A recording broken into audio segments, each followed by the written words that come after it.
Welcome to my page for the Media and Politics minor program. My name is Bizawit Marawi, currently a senior at Northwestern University in Qatar, class of 2023, majoring in Media Industries and Technology and minoring in Media and Politics. I took a total of 6 courses to complete this program, each providing me with a holistic, eye-opening, and intensive experience that has shaped my understanding of the world today and how I plan to proceed with my educational path moving forward.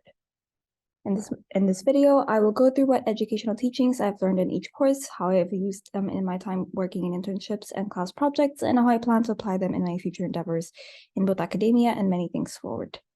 Before I begin with this overview, each class I have taken in this program, I feel it is essential to mention the reason behind why this overarching theme, which is the power and globalization, the relationship between the core and the periphery, has appeared in my courses over time. On November 2020, in the midst of the pandemic, my home country, Ethiopia, descended into what can be described as one of the worst civil wars in the 21st century. Far away from this conflict, I witnessed the conflicting and oftentimes inflammatory reporting from organizations I have long trusted as an unbiased source of news. I and many other Ethiopians felt disillusioned by Western news reporting, how detached it was from the realities on the ground. The news would sometimes come out biased, sometimes falsified, and other times almost doomsday-like. From there, I developed the question that has remained with me throughout my 4 years at NUQ, the common theme of power and globalization, as well as the sub-theme of the relationship between the core and the periphery, or the interactions between the global north and the global south in the context of the media. In each class, I will be discussing what I have learned from each course and move on to discuss what the common thread was, and finally discuss about how I can take these teachings with me moving forward. Beginning with the first lesson that I took in relation to my Media and Politics minor program, Understanding Media Texts at Northwestern. This course explored broadcast television and other forms of media programs, their shows to entertain their audience. In this class, we analyzed various media texts, including product placement, character design, and imported children's programming, which was the important theme in the entire class. One of the most important takeaways I had from this class is understanding the impact that these shows have on shaping our views of the world and ourselves. We learned that through the study of product placements, both subtle and overt advertising can shape our consumer choices and values. By analyzing the character design in shows like He-Man, we learned about how media representation can shape our understanding of gender roles and stereotypes. However, one of the most intriguing topics we discussed was the impact of imported children's programming on the global south. We learned that these programs, often created in the global north, can shape the cultural, social, and economic values of children who watch them in the global south.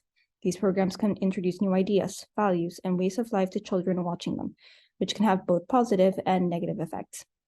During this course, we examined the impact of imported programs on children's language skills, especially for those growing up in several channels in different languages. This example was particularly evident to me as a student in Northwestern Qatar, where students from Arab countries found writing and reading Arabic a bit challenging because of their exposure to English and other languages. Therefore, it is crucial to consider the impact of these programs on said audience. The second class that I had taken was at Georgetown University, which was my main introduction to the international relations world. When taking my class on international relations, it opened my eyes to the complexities and challenges of this ever-evolved field. This course covered various frameworks used to understand international politics and diplomacy, highlighting the archaic nature of power dynamics and relationship between states despite technological advancements. The frameworks discussed included realism, idealism, and structuralism, as well as constructivism, which provided me with a more nuanced and critical view of international relations. Realism emphasized the importance of power, interest, and self-preservation, while idealism focused on moral and ethical values, international cooperation, and promoting peace. Structuralism recognized the role of underlying systems such as globalization and international systems in shaping international relations. Another key takeaway from this course was the relationship between the core and the periphery, referring to the unequal distribution of power, resources, and influence between developed and developing nations. The course emphasized the importance of addressing these inequalities to achieve a more sustainable and equitable international system. Overall, the course has expanded my understanding of the international relations and the crucial role cooperation, dialogue, and diplomacy in promoting peace and stability in the world.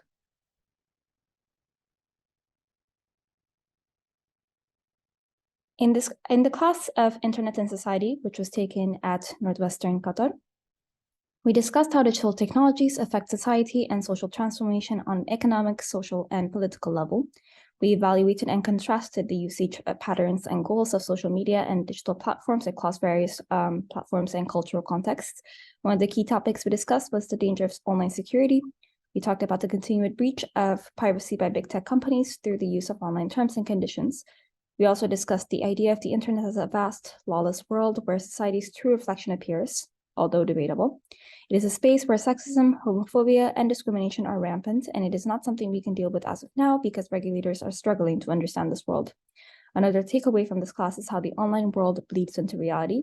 For my final paper, I wrote about how online fandoms affected the Tulsa Trump rally and how some of the white supremacist hashtags were drowned out by digital communities in support of the Black Lives Matter movement. Overall, the main takeaway from this class are about the archaic nature of the internet, the regulation issues, online data privacy issues, the power of the community, and the power of community in such spaces. The class helped me understand the importance of being aware of how digital technologies are shaping our society and the need to critically evaluate their impact on our daily lives. It also emphasized the importance of protecting our data and the need for regulators to ensure that tech companies are held accountable for their actions.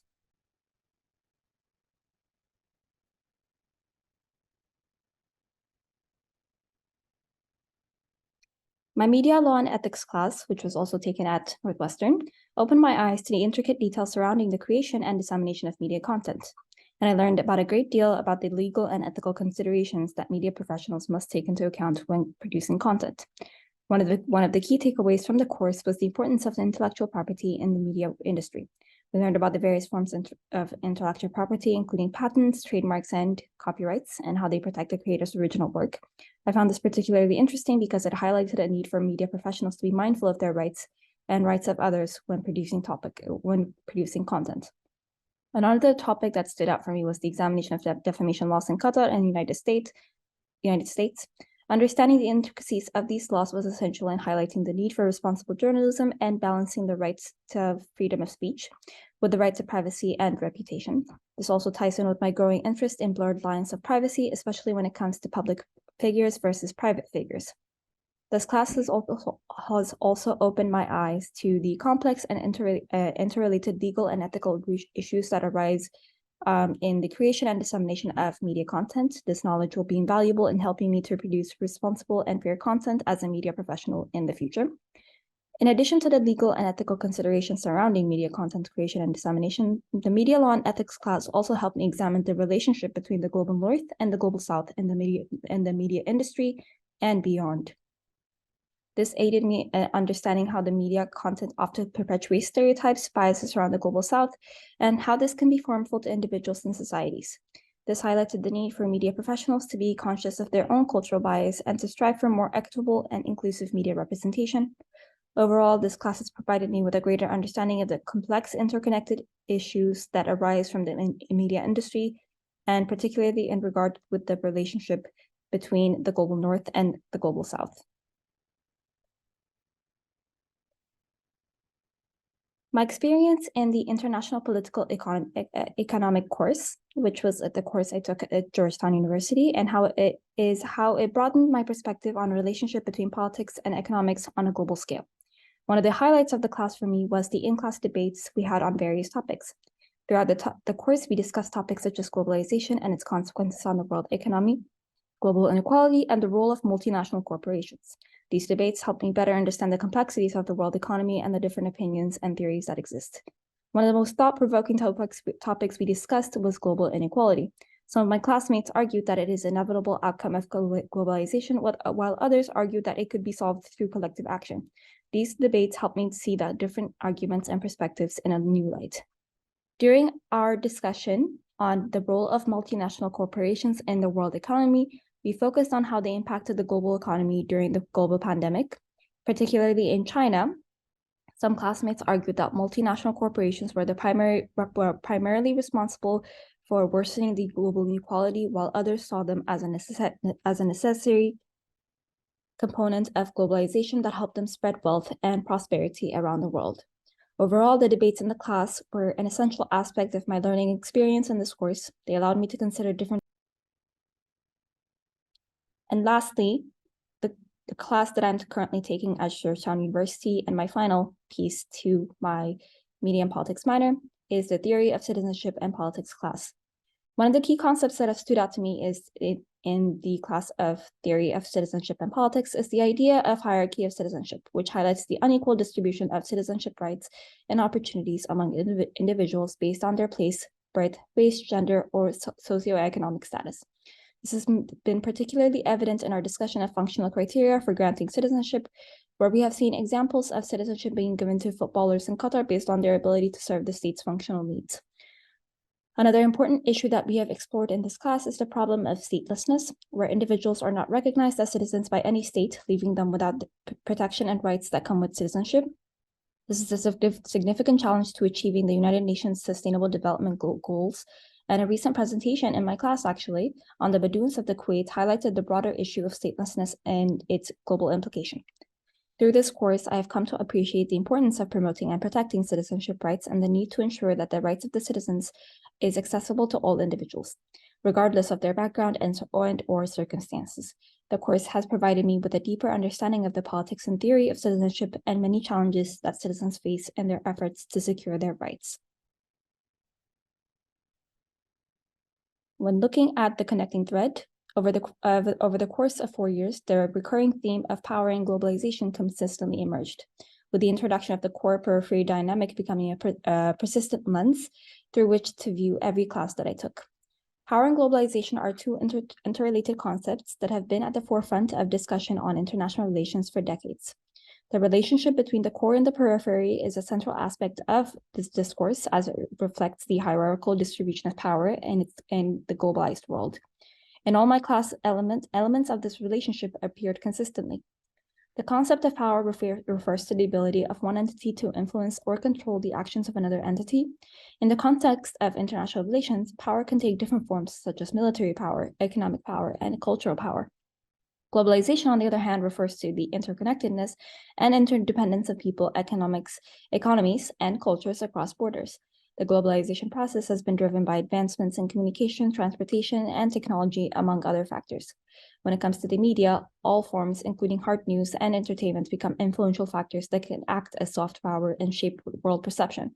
And as explored in my understanding of media text class, the media is a powerful tool that can shape public opinion and influence people's perception of the world around them. In the context of globalization, the media's role as soft power is significant as it can spread cultural values, norms, and ideas across borders.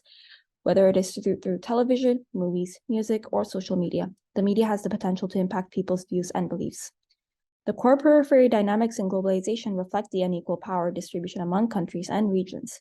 The core refers to the developed and industrialized countries that dominate the global economy and politics, such as the United States, Europe, and Japan, and the periphery refers to developing and underdeveloped countries that are economically and politically marginalized, such as many countries within Africa, Latin America, and Asia. One of the main consequences of the core and periphery dynamics is the perpetuation of poverty and underdevelopment in the periphery. The core countries control the majority of the world resources, capital, and technology, while the periphery countries are often forced to rely on exporting raw materials and cheap labor. As explored in my international political economics class, the core periphery dynamics have implications for global governance and decision-making. The core countries hold a disproportionate amount of power and influence in international organizations such as United Nations, World Trade Organization, and International Monetary Fund. This allows them to shape global policies and agendas that often prioritize their own interests over those of periphery countries. Future application. The classes that I have taken so far have been instrumental in shaping my understanding of the current world order, its origins, the way in which economic, political, and social factors have contributed to its development. This critical lens has proven invaluable in interpreting the often inadequate and misinformed coverage of events unfolding in my country during a time of great turmoil and disturbance. Moving forward, I'm eager to apply the research skills and knowledge gained from these classes in my future endeavors, be it in my continued studies or professional pursuits. I'm confident that the critical thinking and analytical skills developed throughout my academic journey will serve me well in any field I choose to pursue. I would like to express my gratitude to all the professors and fellow students who have contributed to my growth and learning. Thank you for all your guidance and support and for being part of this transformative journey.